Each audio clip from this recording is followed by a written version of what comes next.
सुस्वागतम विद्यार्थियों। मैं महावीर कुमार, स्वागत है आप सभी का कंसेप्ट ऑफ केमिस्ट्री क्लासेस में। मैं आज बहुत ही बेहतरीन टॉपिक लेके आया हूं, जिस टॉपिक का नाम है पदार्थ, मैटर। पदार्थ क्या है, हम किस वस्तु को पदार्थ कहेंगे, ये चीज पर आज हम लोग गहन अध्ययन करेंगे। और पदार्थ कैसे मिलकर बने होते हैं, क्या पदार्थ छोटे छोटे कणों से मिलकर बने होते हैं, ये हम जानेंगे एक प्रयोग द्वारा। और हम इस प्रयोग को आपको बताएंगे, तो आप वीडियो के अंत तक बने रहें, आप वीडियो को पूरा देखें। शुरुआत करते हैं हम लोग पदार्थ। पदार्थ मैटर, पदार्थ मैटर। पदार्थ क्या है? पदार्थ, यदि आपसे कोई पूछे पदार्थ क्या है, पदार्थ से आप क्या समझते हैं, पदार्थ से आपका क्या तात्पर्य है, पदार्थ पर कुछ टिप्पणी करें, कमेंट बोले, तो आप कैसे बोलेंगे? तो देखिए, पदार्थ जो स्थान घेरे, देखिए ये एक पेन मार्कर है और हम इसको यहां रखें, कुछ ना कुछ स्थान घेरा है या नहीं घेरा है? बिल्कुल घेरा है। इस हम बोर्ड को यहां पर ले आके रख दिए, यह स्थान घेरा है कि नहीं घेरा है? बिल्कुल घेरा है, पदार्थ है। जो स्थान घेरे, ये बुक्स कॉपी, इस कॉपी है, यहाँ पे इतना स्थान घेरा है, तो यह कॉपी पदार्थ हुआ कि नहीं? बिल्कुल हुआ।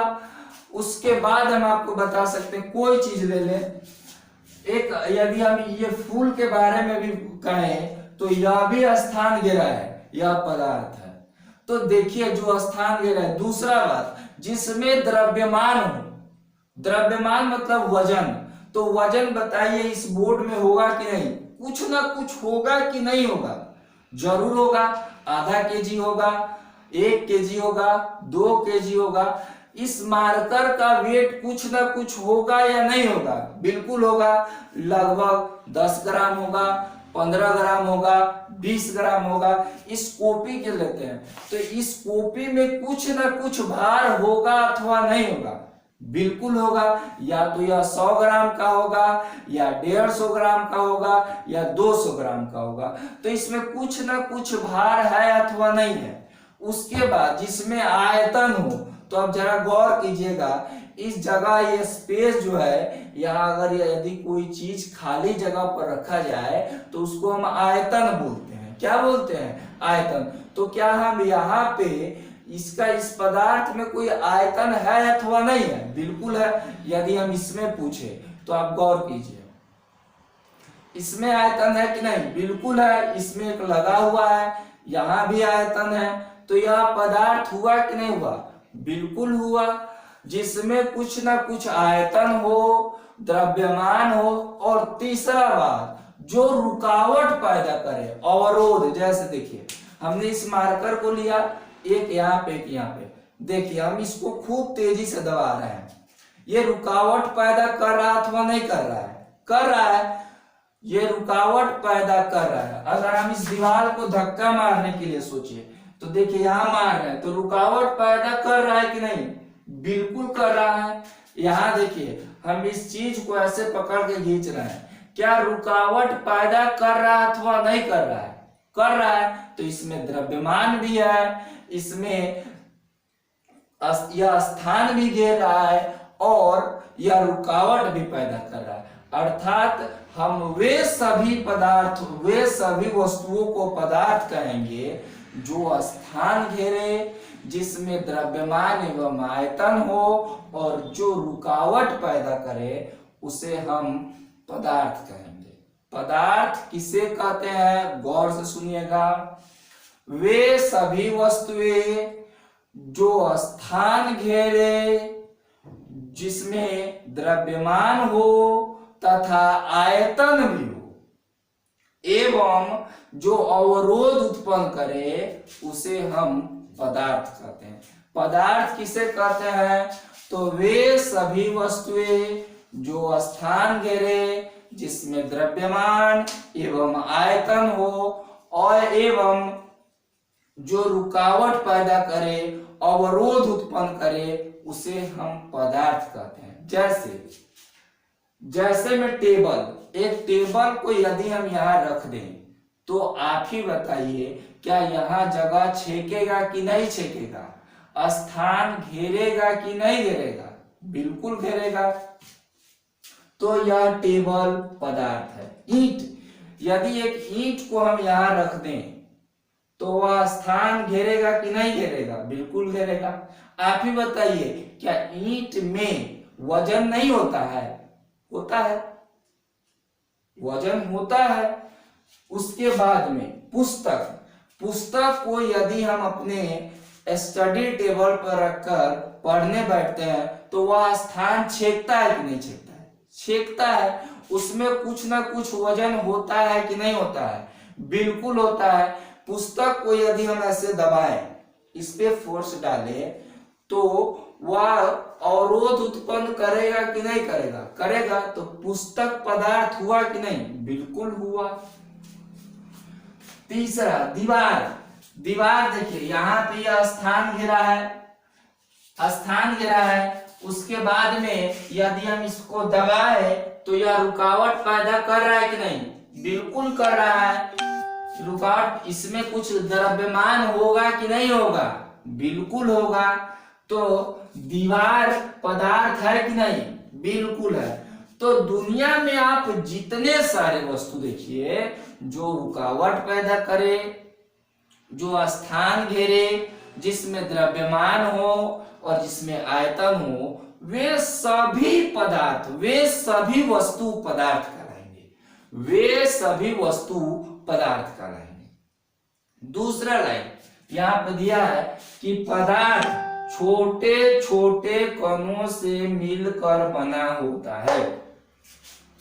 हम लोग इस चीज को प्रैक्टिकल के माध्यम से समझेंगे कि पदार्थ कैसे छोटे छोटे कणों से मिलकर बना होता है। इस चीज को हम लोग प्रैक्टिकल के माध्यम से समझेंगे। दूसरा कि पदार्थ के कण अत्यंत सूक्ष्म होते हैं। कैसे होगा हम लोग प्रैक्टिकल सीखेंगे।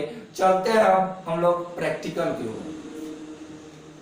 और इस प्रयोग को करने में हमें कुछ आवश्यक सामग्री लगेगी। जैसे हमने 4 पारदर्शी बीकर लिए और प्रत्येक बीकर में लगभग 150 ml जल रखे। अब इस जल में लगभग 10 ml डिटॉल का विलयन मिलाएंगे और इस विलयन में 10 ml डिटॉल के विलयन मिलाने के पश्चात इसी विलयन से हम 10 विलयन जल निकालेंगे और पुनः दूसरे विलयन में हम मिश्रित करेंगे और मिश्रित करने के पश्चात फिर दूसरे विलयन से हम 10 ml जल निकालेंगे और फिर तीसरे विलयन में मिश्रित करेंगे और तीसरे विलयन में मिश्रित के पश्चात फिर इसमें से हम 10 ml जल को निकालेंगे और चौथे विलयन में डालेंगे। तो हम देखेंगे कि इससे क्या निष्कर्ष निकलता है। आप बिल्कुल बने रहें और वीडियो के अंत तक देखें, बहुत ही मजेदार ये टॉपिक चलने वाला है। तो हमने 10 ml डिटॉल नाप के लिया और नापने के पश्चात हमने पहला विलयन में 10 ml डिटॉल का विलयन हमने मिला दिया। अब इस विलयन को अच्छी तरह मिला लेंगे। मिलाने के पश्चात आप देख सकते हैं कि विलयन का रंग श्वेत हो गया, विलयन का रंग बदल चुका। अब इस विलयन से हम 10 ml जल लेंगे और पुनः दूसरे विलयन में डालेंगे। फिर इसको अच्छी तरह मिला देंगे। अब पुनः इस विलयन से 10 ml हम जल को लिए और यह तीसरे विलयन में मिला दिए। अब फिर इस विलयन से हम 10 ml जल को निकाले और सॉल्यूशन को निकाले और हमने इस विलयन में मिला दिया। अब हमको देखने को मिल रहा है कि सबसे ज्यादा यह गाढ़ा है इसमें अणुओं की संख्या, कणों की संख्या अधिक होने के कारण इसका रंग ज्यादा श्वेत है। और पुनः जब हमने इसमें विलयन को डाला तो इसके कण कम हुए, तो इसका रंग इसके अपेक्षा कम है। पुनः जब हम इसमें से 10 ml सॉल्यूशन निकालकर इसमें डालें तो इसका रंग इसके रंग से भिन्न है, अर्थात यह इससे ज्यादा श्वेत है। फिर हम यह विलयन से इस विलयन में 10 ml जल डाले तो हम देख रहे हैं कि इस विलयन से यह विलयन ज्यादा गाढ़ा अर्थात ज्यादा श्वेत दिख रहा है और यह बिल्कुल श्वेत दिख रहा है। इससे यह प्रतीत हो रहा है कि पदार्थ के जो कण है वह काफी छोटे छोटे होते हैं। पदार्थ के कण इसमें भी थे, पदार्थ के कण इसमें भी थे, पदार्थ के कण इसमें भी आए, पदार्थ के कण इसमें भी आए। यहाँ कण काफी निकट है, सघन है, इन कणों के बीच स्थान नहीं है।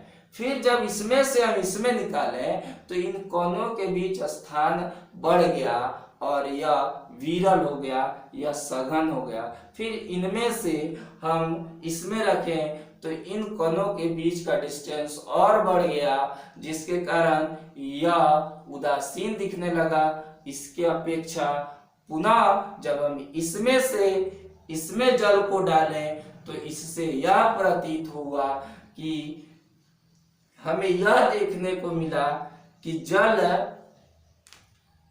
इसके अपेक्षा यह ज्यादा श्वेत है। तो इस प्रकार इससे यह निष्कर्ष निकलता है कि पदार्थ जो है अत्यंत छोटे छोटे कणों से मिलकर बने होते हैं। पदार्थ अत्यंत छोटे छोटे कणों से मिलकर बने होते हैं। पदार्थ अत्यंत छोटे छोटे कणों से मिलकर बने होते हैं और पदार्थ के कण अत्यंत सूक्ष्म होते हैं। हमने आपको यह प्रयोग द्वारा समझाया। फिर आगे इसी प्रयोग से आप समझेंगे कि अंतर आणविक आकर्षण बल क्या है, अंतर आणविक स्थान क्या है। इससे आप बिल्कुल अच्छा से समझ पाइएगा। अब हम लोग आते हैं दूसरे टॉपिक की ओर, अंतर आणविक आकर्षण बल, इंटर मॉलिक्यूलर फोर्स की ओर।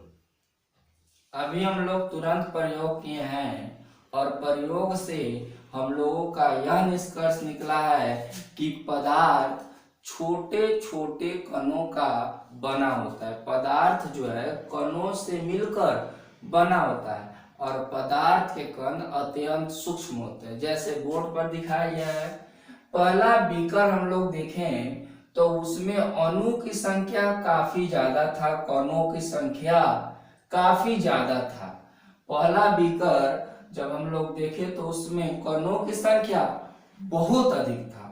फिर जब हम इस विलयन से 10 ml विलयन को निकालकर और इस बीकर में मिलाएं तो इस विलयन का कुछ कण इसमें आ गया। पुनः जब इसमें से निकालकर इस विलयन में मिलाएं तो इस विलयन का कुछ कण इसमें आ गया। और फिर जब इस विलयन से हमने 10 ml विलयन को निकालकर इस बीकर में डाला तो इसमें भी कुछ कण आया है। तो इससे यह प्रमाणित होता है, इससे यह सिद्ध होता है कि पदार्थ कणों से मिलकर बना होता है। पदार्थ किससे मिलकर बना होता है?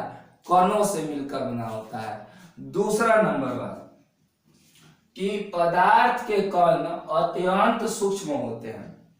देखिए, यदि यह छोटा कण नहीं होता तो यहां से इसमें नहीं आता, फिर इसमें से इसमें नहीं आता, फिर इसमें से इसमें नहीं आता। तो पदार्थ के कण जो है अत्यंत सूक्ष्म है। हम लोगों ने यहां पर देख रहे हैं इनके इस कणों का बीच, इस कणों के बीच एक बल लगता है। कणों के बीच एक बल लगता है जिसे अंतरा आणविक आकर्षण बल के नाम से जानते हैं, intermolecular force of attraction. इन कणों के बीच बल लगता है और इसी बल को क्या कहेंगे, अंतरा आणविक आकर्षण बल। कैसे अंतर आणविक आकर्षण बल का परिभाषा देंगे, तो कहेंगे पदार्थ के कणों के बीच, ये पदार्थ के कण है अथवा नहीं है, पदार्थ के कण है, तो पदार्थ के कणों के बीच लगने वाले बल को, पदार्थ के कणों के बीच लगने वाले बल को अंतरा आणविक आकर्षण बल कहते हैं। अंतर आणविक आकर्षण बल किसे कहते हैं, तो पदार्थ के कणों के बीच, पदार्थ के कणों के बीच लगने वाले बल को अंतर आणविक आकर्षण बल कहते हैं। विभिन्न पदार्थों में, भिन्न भिन्न पदार्थों में भिन्न भिन्न अंतर आणविक आकर्षण बल लगता है। जैसे यदि हम शहद ले लें और उसी के साथ एक लकड़ी ले लें, तो लकड़ी के कण के बीच ज्यादा आकर्षण बल होगा या शहद के आकर्षण कणों के बीच ज्यादा आकर्षण बल होगा। बिल्कुल आप कह सकते हैं सर कि लकड़ी के कणों के बीच में आकर्षण बल अधिक होगा, वह काफी ठोस होगा, वहां पे कण एक दूसरे से काफी निकट होंगे, जबकि शहद में कणों के बीच, शहद के कणों के बीच अंतर आणविक आकर्षण बल अधिक होंगे, जिसके कारण उनके अणुओं का बीच, कणों के बीच की भी दूरी क्या होगी, अलग अलग होगी, दूर होगी। तो विभिन्न पदार्थों में विभिन्न अंतर आणविक आकर्षण बल होते हैं, विभिन्न पदार्थों में विभिन्न अंतर आणविक आकर्षण बल होते हैं। अब आप देख रहे हैं कि इन कणों के बीच कुछ स्पेस है, जगह, स्थान है, रिक्त स्थान।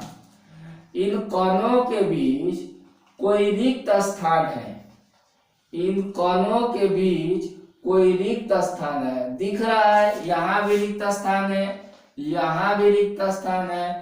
तो पदार्थ के कणों के बीच, पदार्थ के कणों के बीच रिक्त स्थान को अंतरा आणविक स्थान कहते हैं।